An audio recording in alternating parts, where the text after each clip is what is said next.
जय हिंद, वंदे मातरम। हम दिल्ली सल्तनत के बारे में जान चुके थे। दिल्ली सल्तनत का टाइम पीरियड क्या था? 1206 से 1590 ईस्वी तक। और इसमें कौन कौन से शासकों ने शासन किया और किन किन वंशों के शासकों ने शासन किया। आज हम दिल्ली सल्तनत के पहले वंश गुलाम वंश के बारे में चर्चा करेंगे, जिसका टाइम पीरियड माना जाता है 1206 से 1290 ईस्वी तक। और इस गुलाम गुलाम वंश का प्रथम शासक हुआ था, प्रथम सुल्तान हुआ था कुतुबुद्दीन ऐबक, जिसका टाइम पीरियड है 1206 से 1210 ईस्वी तक। अब कुतुबुद्दीन ऐबक के जन्म के बारे में व इसके माता पिताओं के बारे में जानते हैं। इसके माता पिता थे तुर्किस्तान के तुर्क। इसके माता पिता तुर्किस्तान के तुर्क थे और इसका नाम ऐबक का अर्थ होता है चंद्रमा का स्वामी। आप इसे प्रारंभ में तो इसे निशापुर एक पारस में स्थित है निशापुर। वहां के काजी ने फखरुद्दीन, उस काजी का नाम था फखरुद्दीन, वह उसे गुलाम के रूप में खरीदता है। और परंतु उस काजी की मृत्यु के बाद मोहम्मद गोरी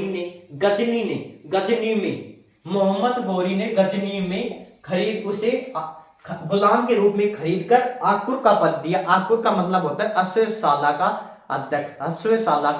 अध्यक्ष। और कुछ इतिहासकार इसे मामलुक भी कहते हैं। इस वंश को मामलुक वंश भी कहते हैं। मामलुक वंश का अर्थ होता है कि अरबी भाषा में मामलुक का अर्थ होता है कि स्वतंत्र माता पिता से प्राप्त गुलाम संतानी, मतलब जिसके माता पिता तो स्वतंत्र हो, किसी के अधीन कार्य नहीं किए हो, परंतु जो संतान उससे प्राप्त हुई है वो किसी के अधीन कार्य करती हो, इसलिए उसे मामलुक कहते हैं। स्वतंत्र माता पिता से प्राप्त गुलाम संतान।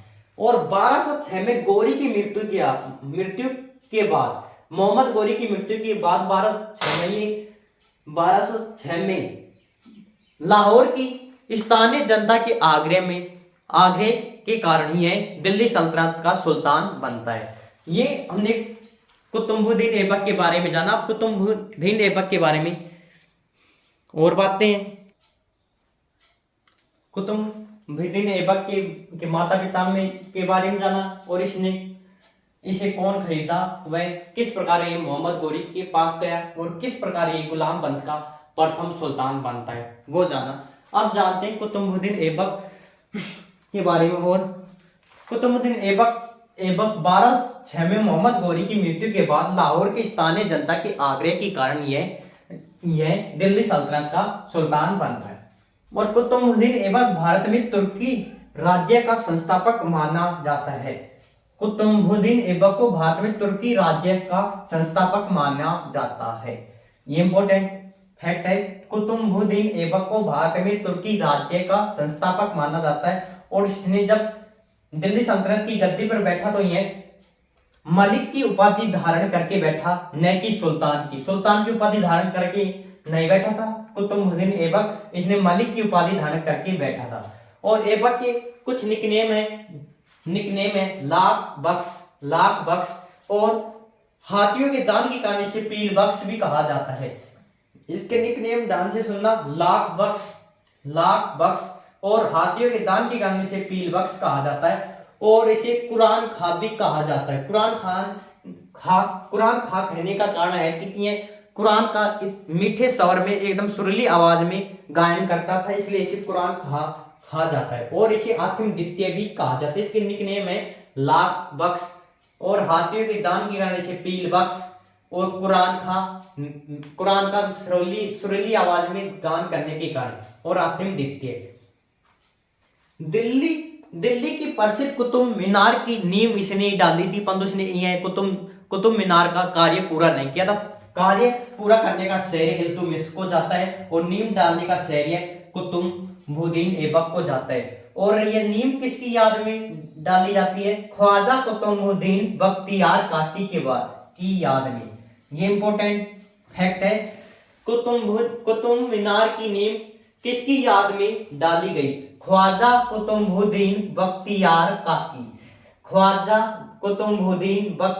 काकी की याद में डाली गई। और नींव को कौन रखा? कुतुबुद्दीन। परंतु इस कुतुब मीनार को पूरा किसने किया? इल्तुतमिश ने। ये ध्यान रखना और इसके निकनेम ध्यान रखना। और तुर्की राज्य का संस्थापक माना जाता है इसे भारत में, और इसने सुल्तान की उपाधि धारण नहीं की थी, ये बात भी ध्यान रखना। इसने मलिक की उपाधि धारण की थी, और 1206 में ये दिल्ली सल्तनत की गद्दी पर बैठा, ये बात भी ध्यान रखना।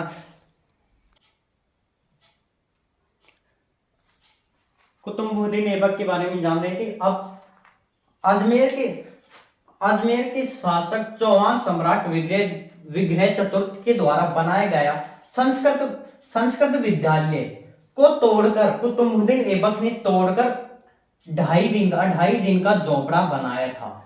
और ये अजमेर में 2.5 दिन का झोपड़ा बना हुआ है, वो सम्राट विग्रह राज चतुर्थ के द्वारा बनाए गए संस्कृत विद्यालय को तोड़कर बनाया हुआ है, ये ध्यान रखना।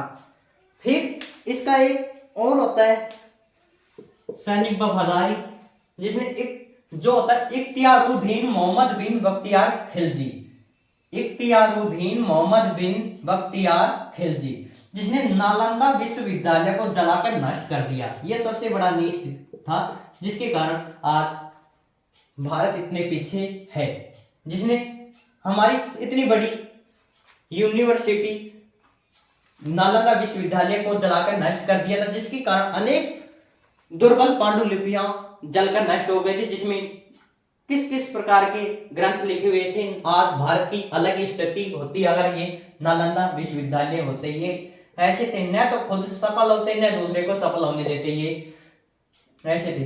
इख्तियारुद्दीन मोहम्मद बिन बख्तियार खिलजी ने नालंदा विश्वविद्यालय को जलाकर नष्ट कर दिया। और अब इसकी मृत्यु कैसे होती है ऐबक की? 1210 में लाहौर में चौगान खेलते हुए, चौगान को क्या कहते हैं? पोलो खेलते हुए घोड़े से गिरकर इसकी मृत्यु हो जाती है 1210 ईस्वी में। अब इसका एक पुत्र होता है आराम शाह,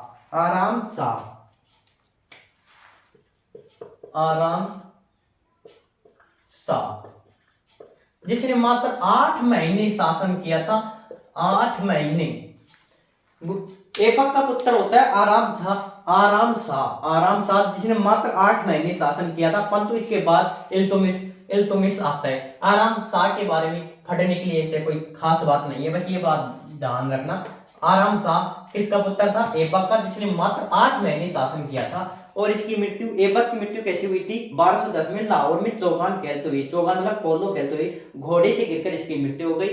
और 2.5 दिन का झोपड़ा संस्कृत विद्यालय को तुड़वाकर बनाया गया था। और वह संस्कृत विद्यालय अजमेर के शासक चौहान सम्राट विग्रह राज चतुर्थ के द्वारा बनाए गए। और नालंदा विश्वविद्यालय को जलाने वाला, ये गली इसे ध्यान रखना, नालंदा विश्वविद्यालय को जलाने वाला बख्तियारुद्दीन मोहम्मद बिन बख्तियार खिलजी था। ये नालंदा विश्वविद्यालय को जलाया। और मृत्यु के बारे में जाना। और इसका पुत्र है आराम शाह, जिसने मात्र 8 महीने शासन किया था। बस अब आगे चर्चा करेंगे इल्तुतमिश के बारे में।